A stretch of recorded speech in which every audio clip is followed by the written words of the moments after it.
Last time we ended with the following puzzle or question. If we say that to be a person is to be a P-functioning body, it seems then as though we have to conclude that when you're not P-functioning, you're dead.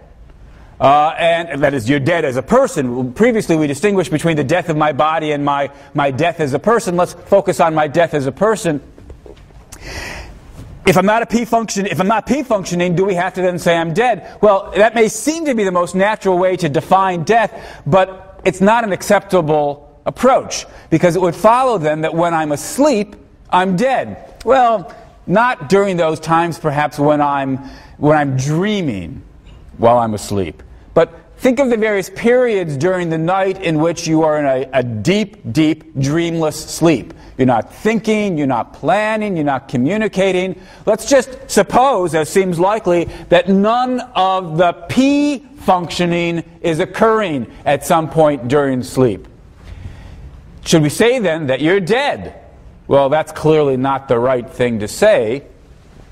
So we need to revise our account of what it is on the physicalist picture to say that you're dead. What is it to be dead? It can't just be a matter of not P-functioning. Well, one possibility would be to say the question is not whether you are P-functioning. It's okay if you're not P-functioning as long as your not P-functioning is temporary.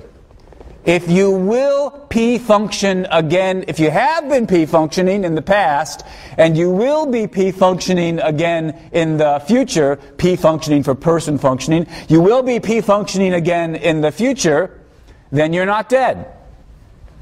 Well, that's at least an improvement, because then we can say, look, while you're asleep, even though there's no P-functioning going on, the lack of P-functioning is temporary, so you're still alive.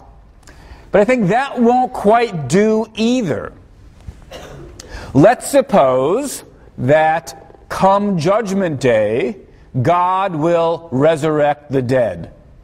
And let's just suppose that the correct theory of personal identity is such as to put aside any worries we might have, along with von Inwagen that we discussed previously, as to whether or not on Resurrection Day that would really be you or not. Suppose it would be you. So, God will resurrect the dead. Judgment Day comes, the dead are resurrected. Well, now they're P-functioning. So it turns out that during that period in which they were dead, they were only temporarily not P-functioning. But if death means permanent cessation of P-functioning, then it turns out the dead weren't really dead after all. They were only temporarily not P-functioning, just like we are temporarily not P-functioning when we're asleep. Well, that doesn't seem right either. On Judgment Day, God resurrects the dead. It's not that He simply wakes up those in a deep, deep sleep. So the proposal that death is a matter of permanent cessation of P-functioning versus temporary, that doesn't seem like it's going to do the trick. Well, what else do we have up our sleeves? Here's a different proposal that I think is probably closer to the right account. We might say, look, while you're asleep, it's true that you're not P-functioning. For example, you're not doing your multiplication tables. But although you are not engaged in P-functioning, it does seem true to say that you still can P-function. You still could do your multiplication tables. Although it's not true that you are speaking French, let's suppose that you know how to speak French, it's still true of you while you're asleep that you can or could speak French. How do we know this? Well, all we have to do is just, wake you up. We wake you up and we say, hey, John, what's 3 times 3? And after you stop swearing us, you say, well, it's 9. Or we say, Linda, hey, conjugate such and such a verb in French. You can conjugate it. Even though you were not engaged in P-functioning while you were asleep, it's still true that while you were asleep, you had the ability to engage in P-functioning. Abilities aren't always actualized. Your P functioning is actualized now because you're engaged in thought, but you don't lose the ability to think during those moments when you're not thinking. Suppose we say then that to be alive as a person is to be able to engage in P functioning. And to be dead, then, is to be unable to engage in P functioning. Why are you unable? Well, presumably because whatever cognitive structures it takes in your brain to underwrite the ability to P function, those cognitive structures have been broken.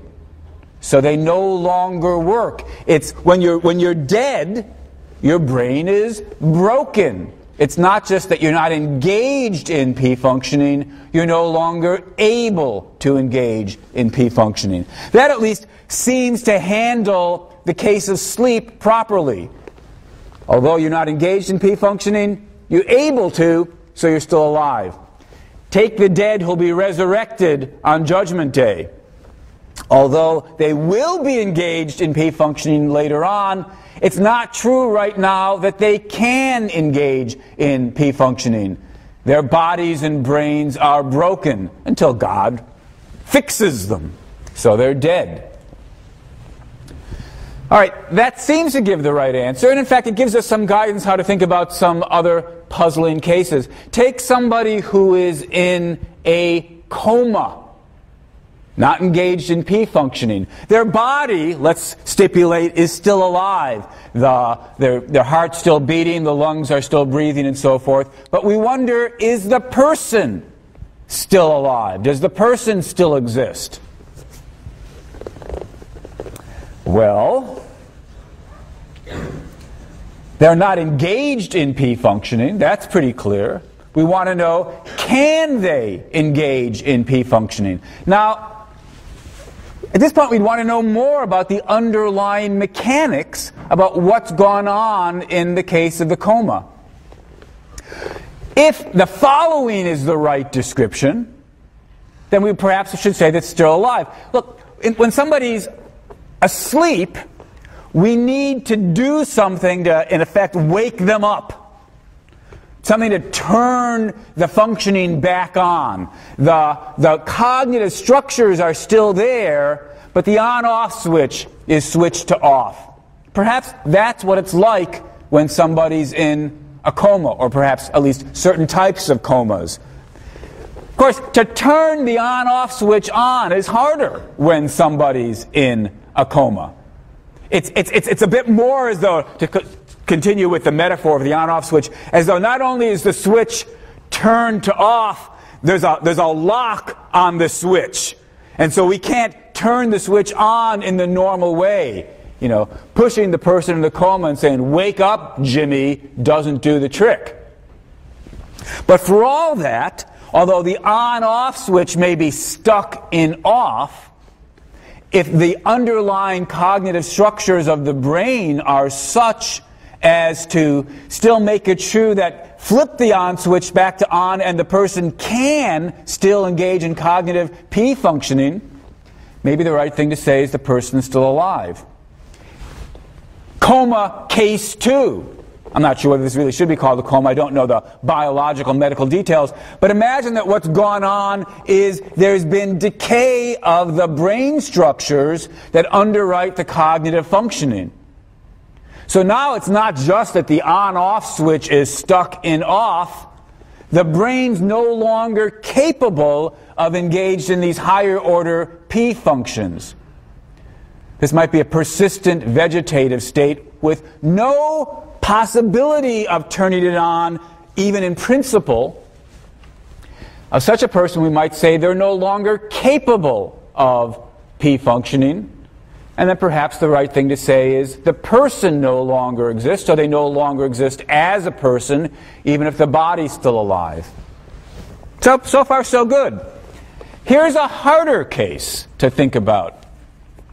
Suppose we put somebody in a state of suspended animation, cool their body down, so that the various metabolic processes come to an end.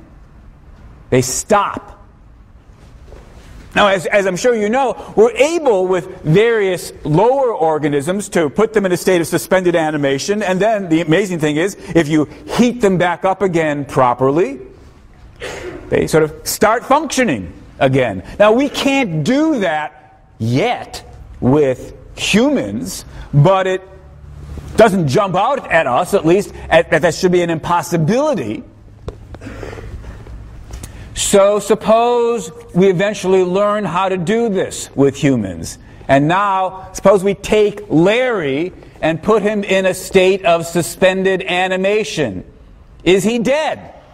Well, most of us don't feel comfortable saying that he's dead, just like we don't feel comfortable saying that let's suppose we could do this with a fruit fly. I don't know whether we can or can't. Suppose we can. Suppose we do it with a fruit fly. Don't feel comfortable saying the fruit fly is dead, rather it's in a state of suspended animation. Well, similarly then, perhaps we wouldn't want to say that Larry is dead, and the brokenness account of death allows us to say Larry's not dead. The structures in the brain which would underwrite the ability to engage in P functioning, they're not destroyed by suspended animation. So perhaps in the relevant sense, the person can still engage in P functioning. So they're not dead. Good enough. On the other hand, it doesn't seem so plausible, doesn't seem intuitively right to say that they're alive. You know, is Larry alive when he's in a state of suspended animation? No, it seems like he's not alive either. Now that's a bit puzzling, right? It's as though normally we think that, well, either you're alive or you're dead. The two possibilities exhaust the possibilities. But thinking about suspended animation suggests that we may actually need a third category. Suspended, neither alive nor dead. Well, all right. If we do introduce a third possibility, I'm not sure this is the right thing. It's not clear what's the right or best thing to say about suspended animation, but at least that doesn't seem like an unattractive possibility. If there are three possibilities, dead, alive, or suspended, to be dead, we can still say you've got to be broken, incapable of P functioning. Suspended isn't broken. It's just suspended. But then what do you need to be alive? In addition to not being broken, what do you need to be alive? Well, the initially tempting thing to say is, not only aren't you broken, but you're actually engaged in P functioning. But if we say that, then we're back to saying that somebody who's asleep isn't really alive. That doesn't seem right either. So we need some account to distinguish between suspended animation and out being alive. And I'm not quite sure how to draw that line. So I'll leave that to you as a puzzle to work on your own. That puzzle aside, it seems to me that once we become physicalists, there's nothing especially deep or mysterious about death. The body is able to function in a variety of ways. When some of those lower biological functions are occurring, the body's alive. When all goes well, the body is also capable of engaging in higher order personal P functioning. And then you've got a person. If the body begins to break, you get the loss of P functioning. And at that point, you no longer exist as a person. When the body breaks some more, you get the loss of biological or B functioning. And then the body dies. There's nothing especially mysterious about death, although there may be a lot of details to work out from a scientific point of view. What are the particular processes that underwrite biological functioning? What are the particular processes that underwrite personality or person functioning? Still, There are a couple of claims about death that get made frequently enough, about death being mysterious in one way or another, that I want, or special or unique, that I want to focus on. In effect, from the physicalist point of view, although death is unique because it sort of comes at the end of this lifetime of various sorts of functions, there's nothing especially puzzling, nothing especially mysterious, nothing especially unusual or hard to grasp about it. But there are a handful of claims that people make about death, suggesting that they think, and they think we all think, that death is mysterious or unique or hard to comprehend. And I want to examine a couple of these. One of them I'll get to later, if not later today, then next lecture. Sometimes people say that we die alone, or everybody dies alone. And this is supposed to express some deep insight into the nature and uniqueness of death. So although we're able to eat meals together, we're able to go on vacations together and take classes together, death is something we all have to do by ourselves. That's the claim. We all die alone. That's a claim I'll come back to.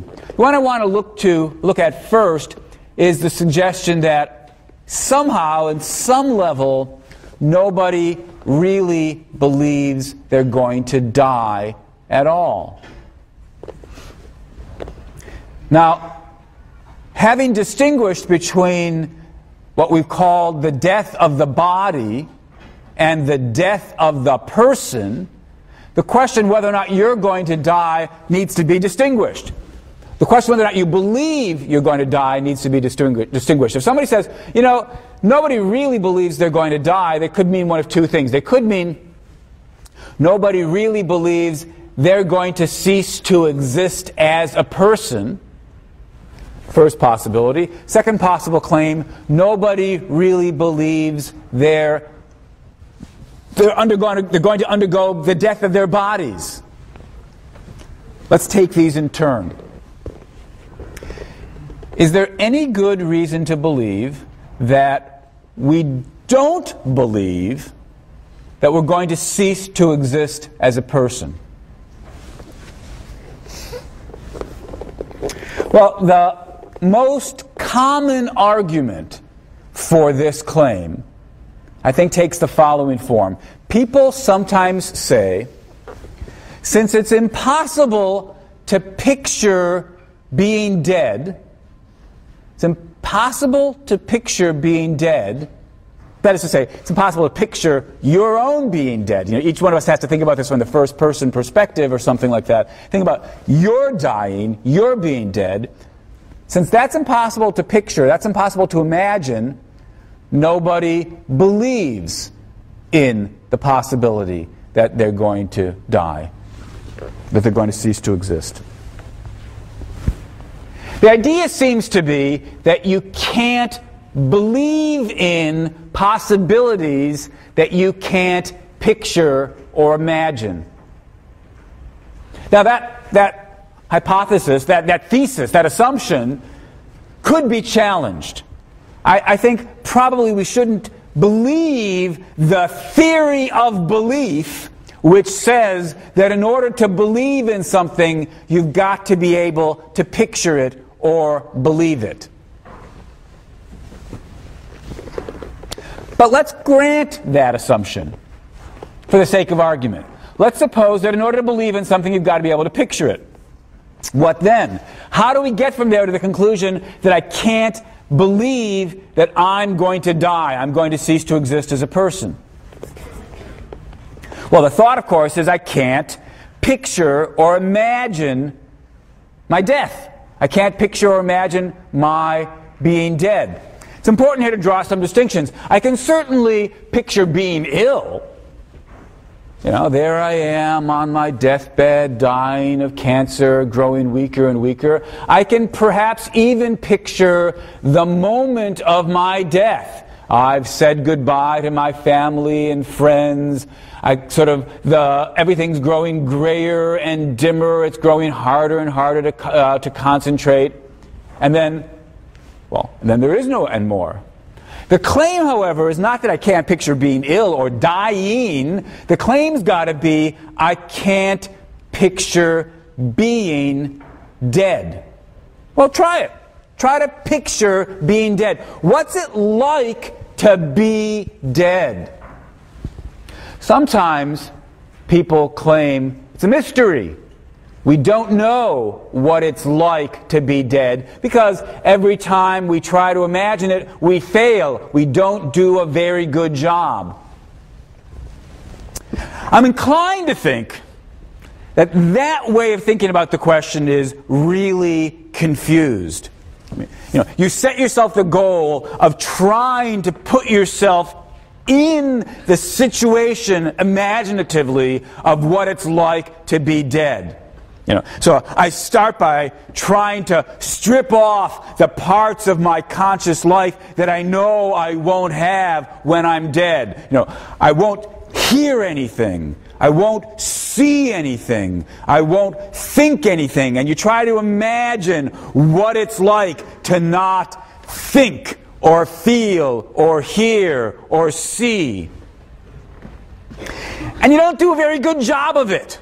So you throw your hands up and you say, guess I don't know what it's like. So it must be a mystery. It's not a mystery at all. Suppose I ask, what's it like to be this cell phone? The answer is, it's not like anything. Well, that doesn't mean there's something that it's like to be a cell phone, but different from being anything else. So it's not like anything else. It's a special way of feeling or experiencing. No. Cell phones don't have any experience at all. There is nothing that it's like on the inside to be a cell phone. Imagine that I try to ask myself, what's it like to be my ballpoint pen? And I try to imagine, well, first imagine being really, really stiff, because you're not flexible when you're a ballpoint pen. You can't move. And imagine being really, really bored because you don't have any thoughts or interests. No, that's completely the wrong way to go about thinking what it's like to be a ballpoint pen. There's nothing that it's like to be a ballpoint pen. There's nothing to describe, nothing to imagine. No mystery about what it's like to be a ballpoint pen. No mystery about what it's like to be a cell phone. Well, similarly then, I put it to you, there's no mystery about what it's like to be dead. It isn't like anything. Where I don't mean, it's like something but different from everything else. I mean, there's nothing there to describe. When you're dead, there's nothing happening on the inside to be imagined. Well, should we conclude, therefore, given that we've got the premise, if you can't picture it or imagine it, then you can't believe in it, since I've just said, look, you can't imagine being dead, but that's not due to any failure of imagination. That's because there's nothing there to imagine or picture. Still, granted the premise, if you can't picture it or imagine it, you can't believe in it. Should we conclude, therefore, that you can't believe you're going to be dead? No, we shouldn't conclude that. After all, not only is it true that you can't picture from the inside what it's like to be dead, you can't picture from the inside what it's like to be in dreamless sleep. There's nothing that it's like to be in dreamless sleep. When you're in dreamless sleep, you're not imagining or experiencing anything. Similarly, it's not possible to picture or imagine what it's like to have fainted and be completely unconscious with nothing happening cognitively. There's nothing to picture or imagine. Well, should we conclude, therefore, so nobody really believes that they're ever in dreamless sleep? Well, that would be silly. Of course you believe that at times you're in dreamless sleep. Should we say of somebody who's fainted or knows that they're subject to fainting spells, they never actually believe that they pass out? That would be silly. Of course they believe they pass out. From the mere fact that they can't picture it from the inside, it doesn't follow that nobody believes they're ever in dreamless sleep. From the mere fact that they can't picture from the inside what it's like to have fainted and not yet woken up, it doesn't mean that nobody believes that they ever faint. From the mere fact that you can't picture from the inside what it's like to be dead, it doesn't follow that nobody believes they're going to die. But didn't I start off by saying I was going to grant the person who's making this argument that in order to believe something, you've got to be able to picture it? And haven't I just said, look, you can't picture being dead? So aren't I taking it back? Since I say you can believe you're going to die, yet you can't picture it from the inside, haven't I taken back the assumption that in order to believe it, you've got to be able to picture it? Not quite. Although I am skeptical about that claim, I am going to continue giving it to the person who makes this argument, because I'm not so prepared to admit that you can't picture being dead. You can picture being dead, all right.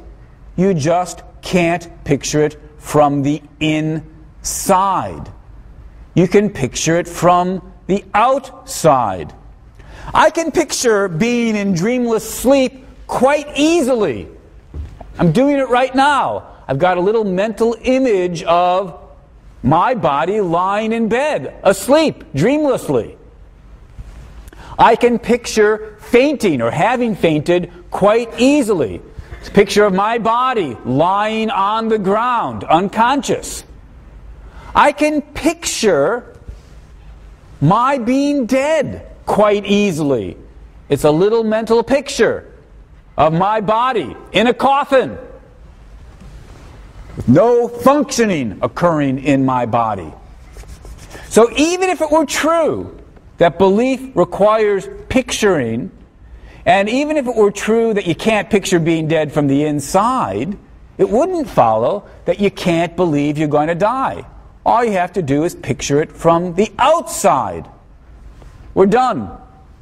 So I conclude, of course you can and do believe you're going to die. But at this point, the person making the argument has a possible response. And it's a quite common response. He says, look, I try to picture the world, admittedly from the outside, I try to picture the world in which I don't exist. I'm no longer conscious. I'm no longer a person, no longer experiencing anything. I try to picture that world. I picture, for example, seeing my funeral. And yet, when I try to do that, I'm observing it. I'm watching the funeral.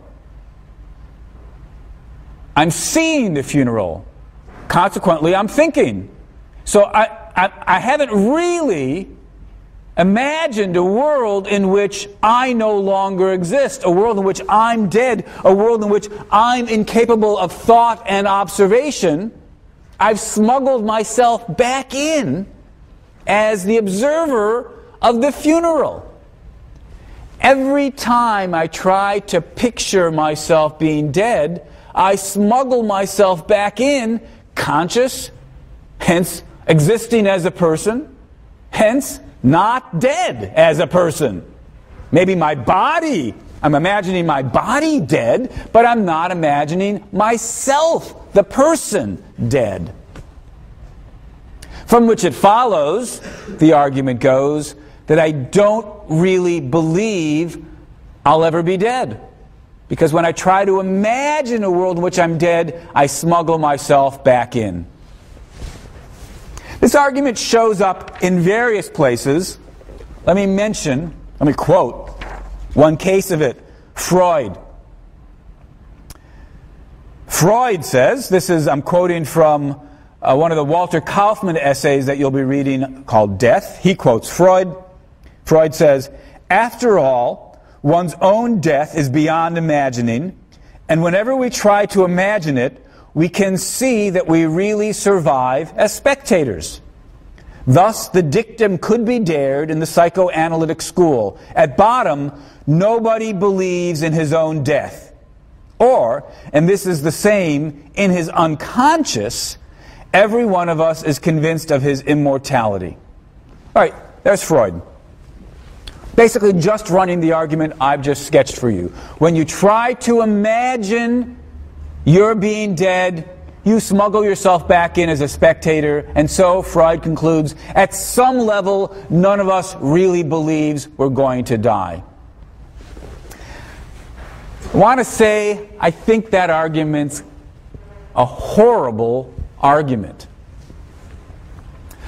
How many of you believe that there are meetings that take place without you? Suppose you're a member of some club, and there's a meeting this afternoon, and you won't be there because you've got to be someplace else. So you ask yourself, do I believe that meeting's going to take place without me? Well, first glance, looks like you do, but here's the Freudian argument that shows you don't really. Try to imagine, try to picture that meeting without you. Well, when you do picture it, you know, there's that room in your mind's eye. You've got a little picture of people sitting around the table, perhaps, discussing the business of your club. Uh-oh, I've smuggled myself in as a spectator.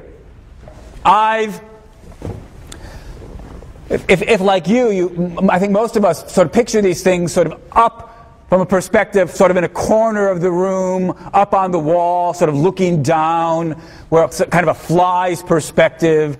All right, I've smuggled myself in as a spectator. I'm actually in the room after all. So I haven't really pictured the meeting taking place without me. So I guess I don't really believe the meeting's going to take place without me.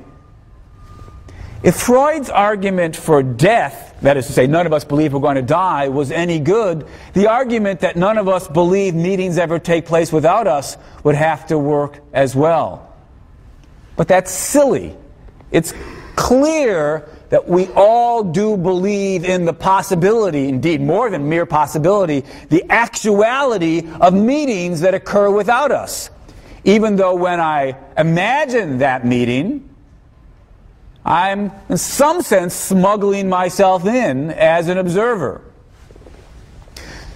From which I think it follows that the mere fact that I've smuggled myself in as an observer doesn't mean that I don't really believe in the possibility that I'm observing in my mind's eye. I can believe in the existence of a meeting that takes place even though I smuggle myself in as an observer when I picture that meeting. I can believe in the possibility of a world without me, even though I smuggle myself in as an observer when I picture that world without me. Freud's mistake, and although I'm picking on Freud, it's not only Freud that runs this sort of argument. One comes across it periodically. Within the last year, a member of our law school here put forward this very argument and said he thought it was a good one. So people think the argument's a good one. It strikes me as it's got to be a bad one. The confusion, the mistake I think people are making when they make this argument, the mistake I think they're making is this. It's one thing to ask yourself, what's the content of the picture? It's another thing to ask, when you look at the picture, are you existing? Are you looking at the picture from a certain point of view? Suppose I hold up a photograph of a beach with nobody on it. All right, am I in that beach as pictured in that photograph? Of course not. But as I look at it, whether in reality or in my mind's eye, I'm looking at it from a perspective. As I think about it, I'm viewing the beach from a point of view which may well be on the beach. Somebody draws a painting of a beach. But for all that, that doesn't mean that within the picture of the beach, I'm in the beach. Looking at a picture doesn't mean you're in the picture. Viewing the meeting from a point of view doesn't mean you're in the meeting. Viewing the world without you from a point of view doesn't mean you're in the world. So although, of course, it's true, when I imagine these various possibilities without me, I'm thinking about them, I'm observing them, and I'm observing them from a particular perspective, from a particular standpoint. For all that, I'm not in the picture that I'm thinking about. So I think the Freudian argument just fails. Now, maybe there's some other reason to believe the claim that nobody believes they will cease to exist. But if there is another argument for that claim, I'm eager to hear it, because this argument, at any rate, seems to me to be unsuccessful. Now, at the start, I distinguished two claims people might have in mind when they say nobody believes they're going to die. First possibility was, the claim was, nobody believes that they'll ever cease to exist as a person. And I've just explained why at least the most familiar argument for that claim, I think, doesn't work. The second possible interpretation was this: nobody believes their body is going to die. That is, the more familiar humdrum event of death, where your body ceases functioning and you end up having a corpse that gets buried and so forth. Sometimes it's suggested that nobody believes that either. Of course, often I think people run together these two questions. When they say you don't believe you're going to die, do you mean you don't believe your body's going to die, or you don't believe you're going to cease to exist as a person? Maybe when people make the claim, it's not clear which of these things they've got in mind. But let's at least try to now focus on the second question. Could it be true, is there any good reason to believe it is true, that nobody believes they're going to undergo bodily death? Now, after all, even if you believe that, well, your soul will go to heaven, so you won't cease to exist as a person, you might still believe that your body will die. Most of us presumably do believe our bodies will die. At least that's how it seems to me. So it's a bit odd to suggest, as it nonetheless does get suggested, that no, at some level people don't really believe they're going to die. Let me point out just how odd a claim that is. Because people do all sorts of behaviors which become very, very hard to interpret if they don't really believe their bodies are going to die. People, for example, take out life insurance so that, well, here's what seems to be the explanation. They believe that there's a decent chance that they will die within a certain period of time. And so if that happens, they want their children and family members to be cared for. If you didn't really believe you were going to die, that is, undergo bodily death, why would you take out life insurance? People write wills. Here's what you should do with my estate after I die. If you didn't really believe that your body was going to die, why would you ever bother writing a will? Since many people write wills, many people take out life insurance, it seems as though the natural thing to suggest is that many, or at least perhaps most, at least many people believe they're going to die. Why would we think otherwise? Well, the reason for thinking otherwise, the reason for not being utterly dismissive of this suggestion, is that when people get ill, terminally ill, it often seems to take them by surprise. So, I've been having you read Tolstoy's novella, The Death of Ivan Ilyich. Ivan Ilyich falls, he hurts himself, the injury doesn't get better, he gets worse and worse, eventually it kills him. The astonishing thing is that Ivan Ilyich is shocked to discover that he's mortal.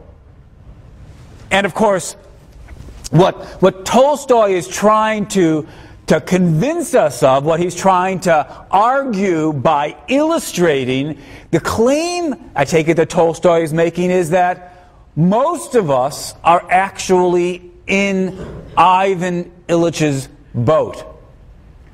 We give lip service to the claim that we're going to die, but at some level we don't really believe it. And notice again, just to emphasize the point, the relevant lack of belief here has to do with the death of the body. That's the thing that Ivan Illich is skeptical about. Is his body going to die? Is he mortal in that sense? This is what takes him aback to discover that he's mortal. For all we know, Ivan Illich still believes in souls, believes he's going to go to heaven and so forth. So it's not his death as a person that he's puzzled by. He may not think he's going to die as a person. It's his bodily death that surprises him. His bodily mortality that surprises him. Tolstoy draws a highly realistic and believable portrait of somebody who is surprised to discover that he's mortal. As he puts it, there's a famous syllogism that people learn in their logic classes from Aristotle. All men are mortal. Socrates is a man, so Socrates is mortal. Ivan Illich says, yes, yes, I knew that, but what did that have to do with me? Well, it may be a kind of irrationality. It may be a kind of failure to conduct the logic, but we're not asking, is it rational or irrational to not believe that your body is going to die?